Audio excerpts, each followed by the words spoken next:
വിശിഷ്ടാതിഥികളെ, പ്രിയപ്പെട്ടവരെ, ഇതൊരു ചരിത്ര മുഹൂർത്തമാണ്. നവജ്യോതി ശ്രീ കരുണാകര ഗുരുവിൻ്റെ ജന്മശതാബ്ദി മഹോത്സവങ്ങളുടെ ആഘോഷമാണ്. തീർച്ചയായും ഇത് വിശ്വശാന്തി സന്ദേശയജ്ഞമായി മാറുകയാണ്. ഗുരുവിൻ്റെ വാക്കുകൾ, ഗുരുവിൻ്റെ സന്ദേശം ലോകത്തിൻ്റെ എല്ലാ മുക്കിലും മൂലയിലും എത്തണം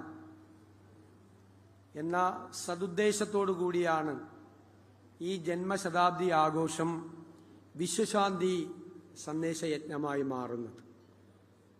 ലോകം മുഴുവൻ സംഘർഷഭരിതമാണ്. യുദ്ധങ്ങൾ നടക്കുന്നു, കലാപങ്ങൾ നടക്കുന്നു, മനുഷ്യൻ പരസ്പരം ഏറ്റുമുട്ടുന്നു. ജാതിയുടെ പേരിൽ, മതത്തിൻ്റെ പേരിൽ, രാജ്യാതിർത്തികളുടെ പേരിൽ, നിസ്സാരമായ കാരണങ്ങളുടെ പേരിൽ, ട്രേഡ് വാറുകളുടെ പേരിൽ എല്ലാം ലോകത്ത് എല്ലായിടത്തും ഏറ്റുമുട്ടലുകളാണ്. അവിടെ ഗുരുവിൻ്റെ സന്ദേശം എത്തിച്ച്, വാക്കുകൾ എത്തിച്ച് മനുഷ്യ നന്മയുടെ പ്രകാശം പരത്തുക എന്നതാണ് വിശ്വശാന്തി സന്ദേശയജ്ഞത്തിൻ്റെ ഏറ്റവും പ്രധാനപ്പെട്ട ലക്ഷ്യം. ഞാൻ അഭിവന്ദ്യനായ ഗുരുവിനെ തിരിച്ചറിയുന്നത് എൻ്റെ ഏറ്റവും പ്രിയപ്പെട്ട എഴുത്തുകാരനായിരുന്ന ശ്രീ OV വിജയൻ എഴുതിയ ഗുരുസാഗരം ഞാൻ വിദ്യാർത്ഥിയായിരിക്കുമ്പോൾ വായിച്ചതിലൂടെയാണ്. ഞാൻ അത്ഭുതത്തോടു കൂടിയാണ് ആ പുസ്തകം വായിച്ചു തീർത്തത്. എൻ്റെ പ്രിയപ്പെട്ട എഴുത്തുകാരൻ ആ പുസ്തകത്തിൻ്റെ വരികളിലൂടെ ഗുരുവിൽ ലയിച്ചു ചേരുന്നത് ആ വായനയിലൂടെ, വരികൾക്കിടയിലൂടെ കാണാൻ എനിക്ക് കഴിഞ്ഞു. ശ്രീ OV വിജയൻ എന്ന എഴുത്തുകാരൻ പറഞ്ഞു, ഞാൻ ഈ സമുദ്രത്തിലെ പരൽമീൻ മാത്രമാണ്, മഹാസമുദ്രമാണ് എൻ്റെ ഗുരു എന്ന് പറഞ്ഞ ആ സമുദ്രത്തിലെ പരൽമീനായി സ്വയം മാറിയ എഴുത്തുകാരൻ്റെ വാക്കുകളാണ് ഗുരു ആരാണ് എന്നറിയാനുള്ള അന്വേഷണത്തിന് എന്നെ പ്രേരിപ്പിച്ചത് എന്ന് വിനയപൂർവ്വം ഞാൻ ഈ അവസരത്തിൽ പറയാൻ ആഗ്രഹിക്കുന്നു. പിന്നീടാണ് മനസ്സിലായത്, വാക്കാണ് സത്യം, സത്യമാണ് ഗുരു, ഗുരുവാണ് ദൈവം എന്നാണ് ഗുരു അരുളി ചെയ്തത്. സന്ദേശം എത്തിക്കാൻ നോക്കിയത് ജാതി മത ചിന്തകൾക്കതീതമായി മനുഷ്യനെ കൂട്ടിയിണക്കാൻ നോക്കി, ആത്മീയ ബോധമുള്ളവരാക്കാൻ നോക്കി, അവരെ പ്രത്യാശയുള്ളവരാക്കാൻ പ്രേരിപ്പിച്ചു ഗുരു. ജീവിതത്തിന്റെ പ്രതിസന്ധികളിൽ പിന്തിരിഞ്ഞോടാതെ, തളർന്നു പോകാതെ, ആത്മഹത്യ ചെയ്യാതെ ജീവിതത്തിന്റെ പ്രതിസന്ധികളെ മറികടക്കാനുള്ള കരുത്തായി ഗുരുവിന്റെ വാക്കുകൾ മാറി. ആത്മീയ ബോധനം എന്നതിന് പുതിയ അർത്ഥതലങ്ങൾ സൃഷ്ടിച്ചു.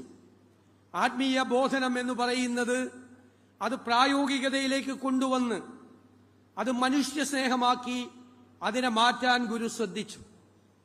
തന്റെ അന്നദാനത്തിലൂടെ, ആതുര സേവനത്തിലൂടെ ആത്മീയ ബോധനത്തെ അദ്ദേഹം കൂട്ടിയിണക്കി. ആത്മീയത എന്ന് പറയുന്നത് ഒരുപാട് നല്ല കാര്യങ്ങൾ ചെയ്യാൻ, മനുഷ്യനെ സ്നേഹിക്കാൻ, പാർശ്വവൽക്കരിക്കപ്പെട്ടവരെ, തളർന്നു പോയവരെ വാക്കുകൊണ്ടും നോക്കുകൊണ്ടും സാന്ത്വനം കൊണ്ടും ഹൃദയത്തോട് ചേർത്ത് നിർത്താൻ ഉള്ളതാണ് ആത്മീയത എന്ന് ഗുരു അതിന് സാക്ഷ്യം പറഞ്ഞു തന്റെ ജീവിതത്തിലൂടെ. ആ ജീവിതമാണ് അതൊരു വലിയ സന്ദേശമായി ഇന്ന് ലോകത്തിലേക്കെല്ലാം എത്തിച്ചേരേണ്ടത്. അതിന്റെ അംബാസഡർമാരായി, ഈ സന്ദേശത്തിന്റെ ആ സന്ദേശവാഹകരായി നമ്മളെല്ലാം മാറണം എന്നാണ് എൻ്റെ വിനയപൂർവമായ അപേക്ഷ. ഞാൻ എപ്പോഴും പറയും, 20-ാം നൂറ്റാണ്ടിന്റെ ആദ്യ പകുതിയിൽ ലോകം സംഘർഷഭരിതമായിരുന്നു. 1-ാം ലോകമഹായുദ്ധവും 2-ാം ലോകമഹായുദ്ധവും ഒരുപാട് ചോരത്തുള്ളികൾ വീണ, ഒരുപാട് മനുഷ്യരുടെ കബന്ധങ്ങൾ മാത്രമായ ശിരസറ്റ് വീണ ഒരു കാലമാണ്. കോടിക്കണക്കിന് മനുഷ്യരാണ് ലോകത്തിന്റെ വിവിധ ഭാഗങ്ങളിൽ യുദ്ധങ്ങൾ കൊണ്ടും യാതനകൾ കൊണ്ടും പട്ടിണി കൊണ്ടും ദാരിദ്ര്യം കൊണ്ടും മരിച്ചു വീണത്. 1-ാം ലോകമഹായുദ്ധത്തിനും 2-ാം ലോകമഹായുദ്ധത്തിനും ഇടയിലുള്ള ലോകത്തിന്റെ ചരിത്രം എന്ന് പറയുന്നത് നമുക്ക് വല്ലാതെ നമ്മളെ അലട്ടുന്ന, നമ്മളെ വേട്ടയാടുന്ന യാഥാർത്ഥ്യങ്ങളാണ്. നമ്മൾ കരുതി അത് കഴിഞ്ഞപ്പോൾ എല്ലാം ശരിയായി, ജനാധിപത്യത്തിലേക്ക് ലോകം തിരിച്ചെത്തി, സൗഹൃദത്തിലേക്ക്, സ്നേഹത്തിലേക്ക് ലോകം തിരിച്ചെത്തി എന്ന് കരുതി. നമുക്ക് വീണ്ടും തെറ്റി. 20-ാം നൂറ്റാണ്ടിന്റെ ആദ്യ പകുതിയിൽ ലോകത്തുണ്ടായ കാര്യങ്ങളെല്ലാം 21ാം നൂറ്റാണ്ടിന്റെ ആദ്യ പകുതിയിലും ലോകമെമ്പാടും ആവർത്തിക്കപ്പെടുന്നു. വീണ്ടും സംഘർഷമാണ്, സംശയങ്ങളാണ്, നിസാര കാരണങ്ങളുടെ പേരിൽ യുദ്ധങ്ങളാണ്, ബോംബുകൾ വർഷിക്കപ്പെടുന്നത് നിരപരാധികളായ മനുഷ്യർ, പാവങ്ങൾ ജീവിക്കുന്ന സ്ഥലങ്ങളിൽ, കുഞ്ഞുങ്ങൾ പഠിക്കുന്ന വിദ്യാലയങ്ങളുടെ മീതെ അനാഥരാക്കപ്പെട്ട ബാല്യങ്ങൾ, കുഞ്ഞുങ്ങളുടെ മൃതശരീരവും വഹിച്ചുകൊണ്ടുള്ള പ്രയാണങ്ങൾ, എത്രയോ കാഴ്ചകളാണ്, ഭീതിതമായ കാഴ്ചകളാണ് നമ്മൾ കാണുന്നത്. ഞാൻ പറഞ്ഞു, വിയറ്റ്നാം യുദ്ധമുണ്ടായ കാലത്ത് അമേരിക്കയുടെ നാപാം ബോംബുകൾ വിയറ്റ്നാമിൽ വർഷിക്കപ്പെട്ട കാലത്ത്, അഗ്നിഗോളങ്ങൾ ഉയരുന്ന കാലത്ത് ഒരു കുഞ്ഞ് ആ അഗ്നിഗോളങ്ങളിൽ നിന്ന് രക്ഷപ്പെടാൻ നഗ്നയായി ഒരു കുഞ്ഞ് ഓടുന്ന ഒരു ചിത്രം, അതൊരു വലിയ ഫോട്ടോഗ്രാഫർ അത് ചിത്രത്തിലാക്കി ലോകം മുഴുവൻ എത്തിച്ചു. അന്ന് ലോകം മുഴുവൻ നടുങ്ങി.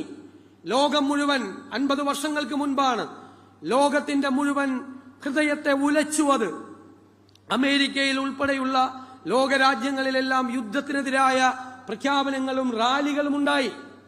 ഒരുപാട് സ്ഥലങ്ങളിൽ ഒരുപാട് സമ്മർദ്ദങ്ങൾ ഉണ്ടായി യുദ്ധത്തിനെതിരായി. കുഞ്ഞിന്റെ ചിത്രം മാത്രം കണ്ട്, ഇപ്പോൾ ഓടുന്ന കുഞ്ഞിന്റെ ചിത്രമല്ല ഉള്ളത്, കുഞ്ഞുങ്ങൾ കൊല ചെയ്യപ്പെടുന്ന ചിത്രം കണ്ടിട്ടും നമ്മളൊന്നും മിണ്ടുന്നില്ല, ആരും മിണ്ടുന്നില്ല. ലോകം പറയും ഐ ഫീൽ നത്തിങ്, എനിക്കൊന്നും തോന്നുന്നില്ല. കാരണം എന്റെ കുഞ്ഞല്ല മരിച്ചു വീണത്, എന്റെ കുഞ്ഞിന്റെ ശവശരീരമല്ല കൈമാറ്റം ചെയ്യപ്പെട്ടത്, എനിക്കൊന്നും തോന്നുന്നില്ല എന്നുള്ള ഒരു വല്ലാത്ത നിർവികാരതയിലേക്ക് ലോകം മാറുന്ന, ഭീതി ഉണർത്തുന്ന ഒരു കാലത്താണ് നമ്മൾ ജീവിക്കുന്നത് എന്ന ബോധ്യം വേണം. ഒരു ജീവിതകാലത്ത് സമ്പാദിച്ചത് മുഴുവൻ വഴിയിൽ ഉപേക്ഷിച്ച് കുഞ്ഞുങ്ങളെയും മാറോടടക്കി പിടിച്ചുകൊണ്ട് ജീവിതത്തിലെ എല്ലാം നഷ്ടപ്പെട്ട് പ്രയാണം നടത്തുന്ന ആ സങ്കടകരമായ കാഴ്ചകളാണ് ലോകത്ത് മുഴുവനുള്ളത്. അവിടെയാണ് ഗുരുവിന്റെ സന്ദേശം എത്തേണ്ടത്. ആ വാക്കുകൾ പ്രകാശം പരത്തണം, എല്ലാവരുടെയും മനസ്സുകളിൽ പ്രകാശം പരത്തണം. ജാതിയുടെ പേരിൽ, മതത്തിന്റെ പേരിൽ സംഘർഷങ്ങളിൽ ഏർപ്പെടുന്നവർ, മനുഷ്യൻ മനുഷ്യനെ ദ്രോഹിക്കുമ്പോൾ, രാഷ്ട്രീയത്തിന്റെ പേരിൽ സംഘർഷങ്ങളിൽ ഏർപ്പെടുമ്പോൾ, മനുഷ്യൻ കുത്തിമലർത്തുന്നത്, മനുഷ്യൻ കൊന്നൊടുക്കുന്നത് സ്നേഹത്തെയാണ്, ദൈവം നമുക്ക് തന്ന വരദാനമാണ് ഈ ജീവിതം എന്നുള്ള വിശാലമായ കാഴ്ചപ്പാടിനെയാണ്. അതിനെ മറികടക്കാൻ ഈ ഗുരുവിന്റെ സന്ദേശം, ഈ വിശ്വശാന്തി സന്ദേശത്തിലൂടെ ലോകം മുഴുവൻ എത്തട്ടെ എന്ന് ഞാൻ പ്രാർത്ഥിക്കുന്നു. ഞാൻ കോഴിക്കോട് വെച്ച് ഒരു ചടങ്ങിൽ പങ്കെടുത്തപ്പോൾ ഈ ആശ്രമം എന്നെ അത്ഭുതപ്പെടുത്തി. ഒരു പ്രാർത്ഥന നടന്നുകൊണ്ടിരിക്കുമ്പോഴാണ് നോമ്പുതുറയുടെ സമയമായത്. ഒരു വശത്ത് പ്രാർത്ഥന നടക്കുന്നു, മറുവശത്ത് നോമ്പുതുറ നടക്കുന്നു, നോമ്പു തുറക്കുന്നു. ഒരേ വേദിയിൽ വെച്ച് അത് ചെയ്യാൻ കഴിഞ്ഞ ഒരു വലിയ അടിത്തറയുള്ള, വലിയ ചിന്തയുള്ള ഒരു ആശ്രമമാണ് ഈ ആശ്രമം എന്ന് ഞാൻ പ്രത്യേകമായി പരാമർശിക്കാൻ ആഗ്രഹിക്കുന്നു. അത്തരമൊരു ചടങ്ങിൽ എനിക്ക് പങ്കെടുക്കാനുള്ള ഒരു അവസരം അന്ന് കിട്ടിയത് ഞാൻ അത്ഭുതത്തോടു കൂടിയാണ് നോക്കിക്കണ്ടത്. ഇന്നും ഈ ചരിത്ര മുഹൂർത്തത്തിൽ പങ്കാളിയായി ഗുരുവിന്റെ ജന്മശതാബ്ദി മഹാമഹോത്സവവും വിശ്വശാന്തി സന്ദേശയജ്ഞവും ഉദ്ഘാടനം ചെയ്യാൻ കഴിഞ്ഞതിലുള്ള സന്തോഷം ഞാൻ പങ്കുവയ്ക്കുന്നു. തീർച്ചയായും ഈ ആശ്രമം നടത്തുന്ന പ്രവർത്തനങ്ങൾക്കെല്ലാം ഈ സർക്കാരിന്റെ പൂർണ്ണമായ പിന്തുണ ഉണ്ടാകും എന്ന് ഞാൻ വിനയപൂർവ്വം പറയുന്നു. ഞാൻ ഇതിന് മുൻപുള്ള വീഡിയോ പ്രസന്റേഷൻ കണ്ടു. ആർട്ടിഫിഷ്യൽ ഇന്റലിജൻസിന് എന്നെ പോലും സുന്ദരനാക്കാൻ പറ്റും എന്നെനിക്ക് ബോധ്യമായി. ആർട്ടിഫിഷ്യൽ ഇന്റലിജൻസിലൂടെയുള്ള എന്റെ ചിത്രങ്ങൾ കണ്ടു. അപ്പോൾ ആധുനികമായ സങ്കേതങ്ങൾ ഉപയോഗിച്ചുകൊണ്ടും ഇന്ന് ലോകത്തിലെ എല്ലാ കാര്യങ്ങളും അഡ്രസ് ചെയ്യാൻ കഴിയുന്ന തലത്തിലേക്ക് ഈ ആശ്രമം വളരുകയാണ്. ഈ ആശ്രമത്തിന്റെ സന്ദേശം എല്ലായിടത്തും എത്തട്ടെ എന്ന് ഒരിക്കൽ കൂടെ പ്രാർത്ഥിച്ചുകൊണ്ട് ഞാൻ ഈ ജന്മശതാബ്ദി മഹോത്സവവും മഹാമഹോത്സവവും വിശ്വശാന്തി സന്ദേശയജ്ഞവും ഉദ്ഘാടനം ചെയ്തതായി അറിയിക്കുന്നു. നന്ദി.